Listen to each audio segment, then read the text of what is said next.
Bien, mesdames, messieurs, vous allez assister à une démonstration, une manœuvre de désincarcération. La manœuvre de désincarcération consiste à la découpe d'un véhicule. Ces découpes de véhicules nous permettent déjà d'une d'accéder à la victime et de deux, de la dégager de véhicules accidentés. Les départs pour ce genre d'opération dite de secours routier se font avec d'une part un véhicule de secours et d'assistance aux victimes que vous avez vu arriver en premier, une ambulance, suivie du véhicule de secours routier du centre de secours de Bolbec. Et depuis le dramatique accident de Loriol, on essaie d'associer de manière à baliser et protéger les sapeurs-pompiers au travail un véhicule de balisage. Le rôle des équipes travaillant à partir de l'ambulance, c'est d'accéder à la victime et de faire un premier bilan des blessures avec une première protection incendie qui est faite avec un extincteur. On essaye de faire des brèches de manière à accéder à la victime, tandis que les équipes qui travaillent avec le véhicule de désincarcération se concertent sous les ordres d'un chef d'agrès de manière à convenir d'une idée de manœuvre.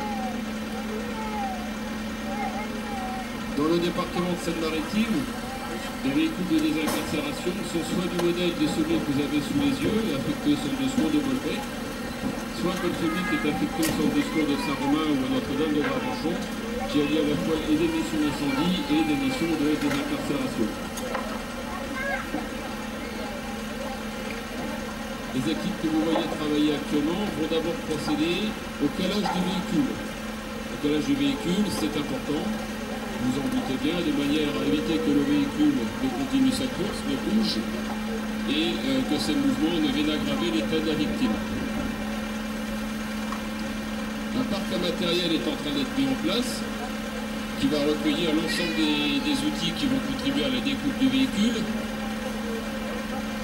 En parallèle, vous voyez également travailler les équipes affectées à l'ambulance. Songez également que dans ce genre de manœuvre, une équipe du SMUR est souvent associée.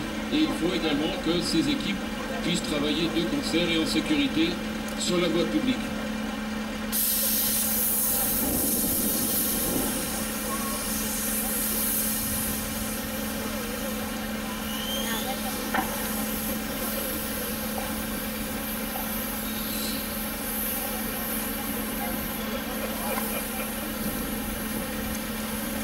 Le conducteur que vous voyez tourner autour de son véhicule est en train de sortir les outils qui vont participer à la découpe du véhicule. Son rôle est essentiel pour les équipes qui vont travailler. Ils vont devoir passer par lui pour récupérer le matériel.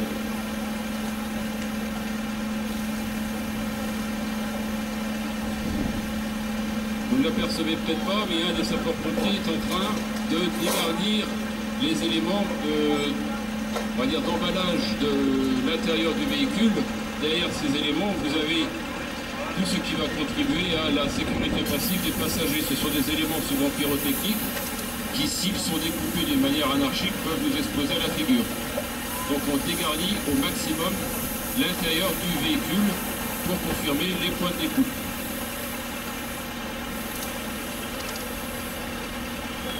Ils vont pouvoir découper le véhicule. Ces points de fracture vont indiquer par les deux équipages, les deux découpes, les endroits où ils arrivent, à ne pas toucher. Et toute cette toujours pour la sécurité des personnels intervenants.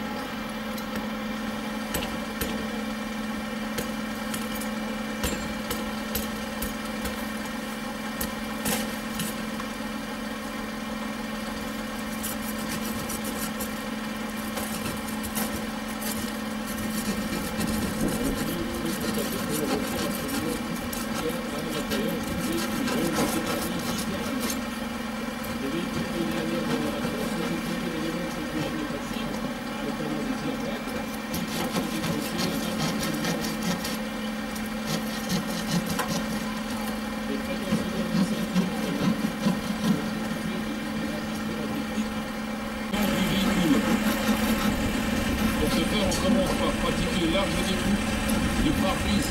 Les pare-brises sont maintenant collés pour la plupart, donc on les découpe avant de découper la tôle. Notre équipe s'est chargée également d'isoler les véhicules par la batterie.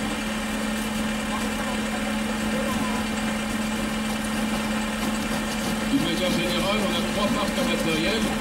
Un premier parc consiste à recueillir les outils de découpage.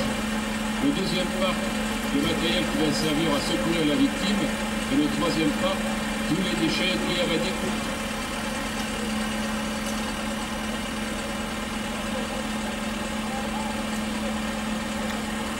Les sapeurs-pompiers évoluent dans un environnement qui est hostile. C'est la raison pour laquelle on systématise le port complet des éléments de protection individuelle. Le casque, les gants, le gilet haute visibilité et la visière est rabattue de manière à protéger les yeux des intervenants.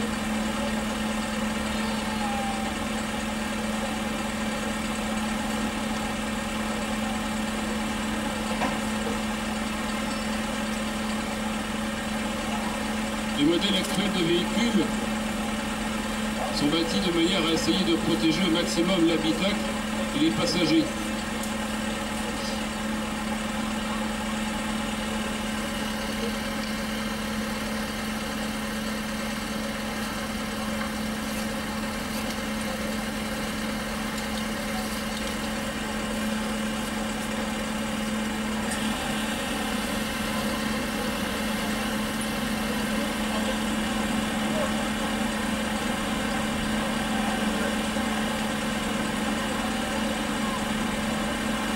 Premières opérations de découpe pour débuter. On commence par l'avant, puis le milieu et enfin l'arrière du véhicule. Ces opérations se font d'une manière concertée avec l'équipage du SAMU. Il y a 2 solutions, soit on peut techniquer la victime à l'intérieur du véhicule et on prend notre temps, soit le médecin décide qu'il peut sortir très vite la victime du véhicule et les opérations se font plus vite.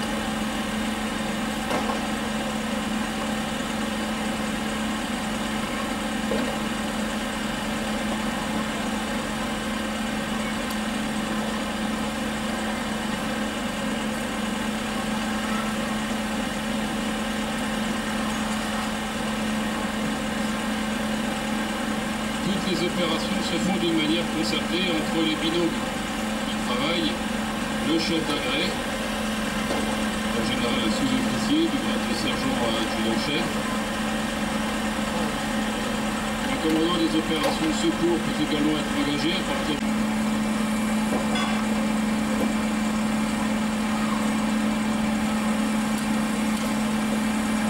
Si l'état de la victime est sujet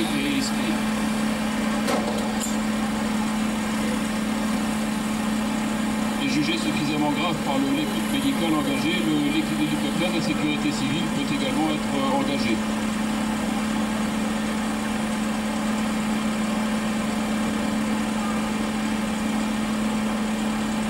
Lorsque vous regardez les véhicules d'incendie actuellement engagés, vous remarquez que de gros efforts sont faits sur le balisage de ces véhicules d'une manière de les rendre encore plus visibles aux usagers de la route. Toujours dans un souci sécuritaire, de manière à faire en sorte que les sapeurs-pompiers travaillent en sécurité.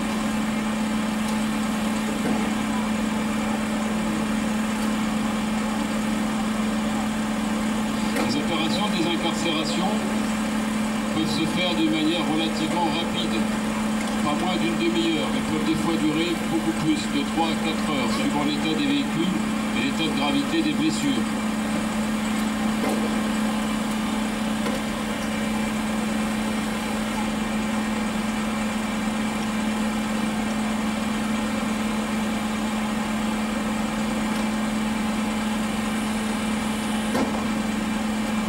Les équipements d'un groupe thermique soit à partir directement du véhicule.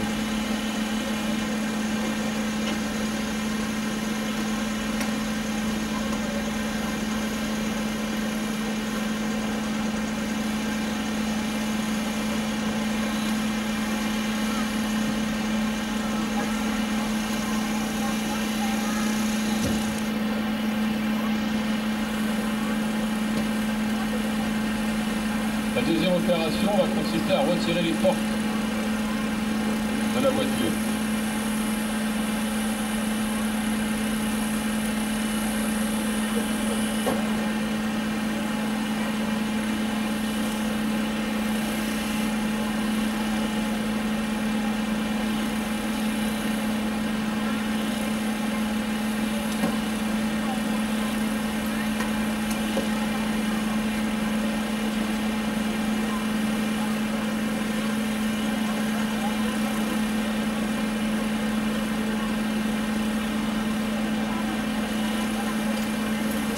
Remarquez que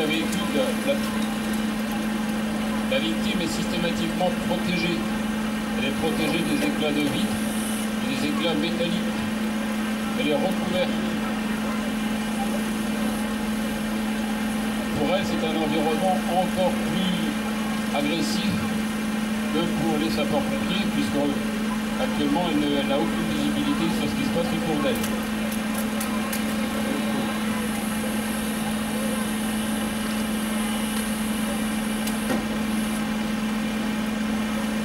Les opérations d'écoute des montants se poursuivent.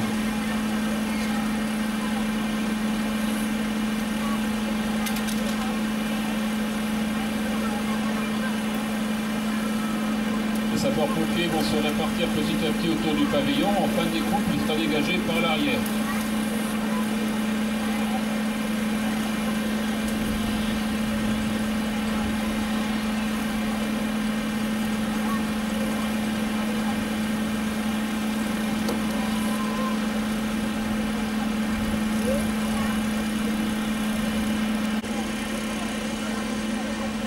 Il n'empêche que si un moyen plus lourd doit être utilisé, notamment sur des accidents de bus ou de train, il existe dans le département des cellules dites de manœuvre de force avec des outils encore plus performants et plus lourds pour découper des tôles encore plus épaisses. Voilà, le pavillon est complètement dégagé. Vous vous rendez compte que l'accès à la victime va être beaucoup plus facilité. La victime n'a jamais été laissée isolée et seule. En suivant, vous allez avoir les opérations de protection des points de découpe.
Ce genre de secours, ce genre de manœuvre nécessite beaucoup de personnel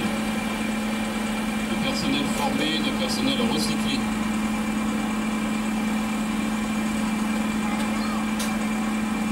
Les techniques de protection des véhicules et des passagers embarqués évoluent constamment et les sapeurs-pompiers doivent se tenir informés de ces nouvelles techniques.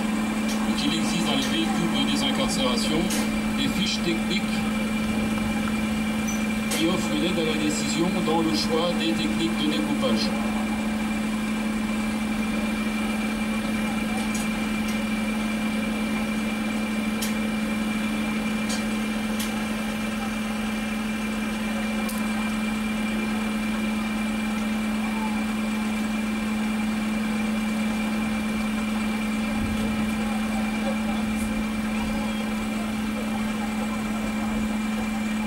Les matériels embarqués dans le véhicule de secours routier permettent d'effectuer des opérations de découpage, bien évidemment, ce que vous avez vu.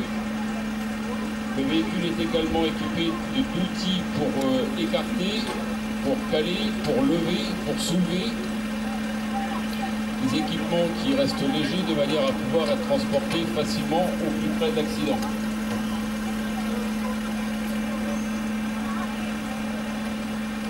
Tous ces équipements fonctionnent à partir de groupes thermiques, soit à partir d'air comprimé.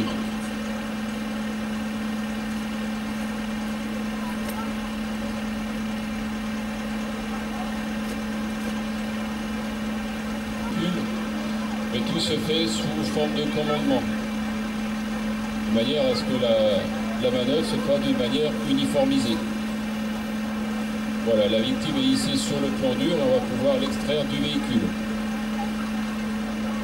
Le brancard a été préparé de manière à pouvoir positionner la victime dessus. Elle sera ensuite embarquée dans l'ambulance.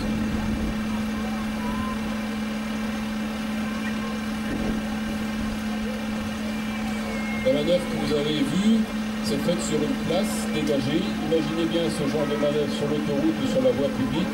Vous comprendrez pourquoi est-ce qu'il faut que les lieux soient sécurisés par le balisage. Que ce soit les forces de police, de gendarmerie, nos véhicules de balisage, tout le monde contribue à rendre l'opération sécurisée. Et éviter le suraccident.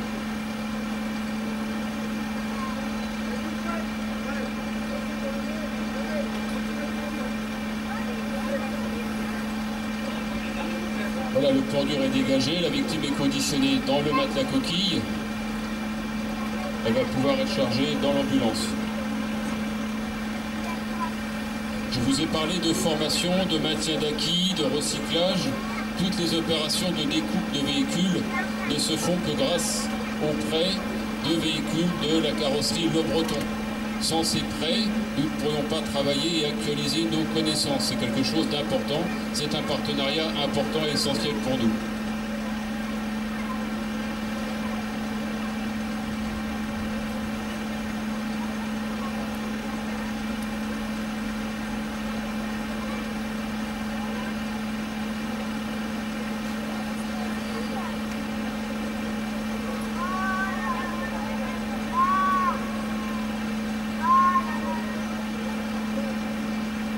Le matelas coquille dans lequel est conditionnée la victime est vidé de son air. Il épouse complètement les formes de la victime et évite d'aggraver son état. Voilà, le conducteur reconditionne son matériel. Les équipes affectées à l'ambulance vont charger la victime dans l'ambulance,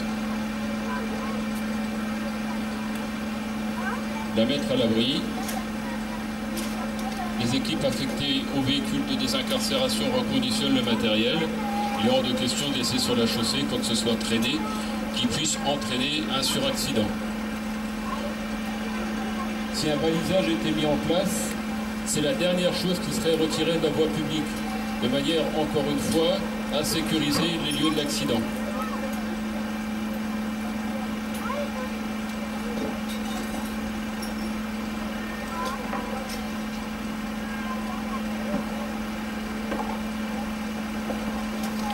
Je vous remercie de votre attention.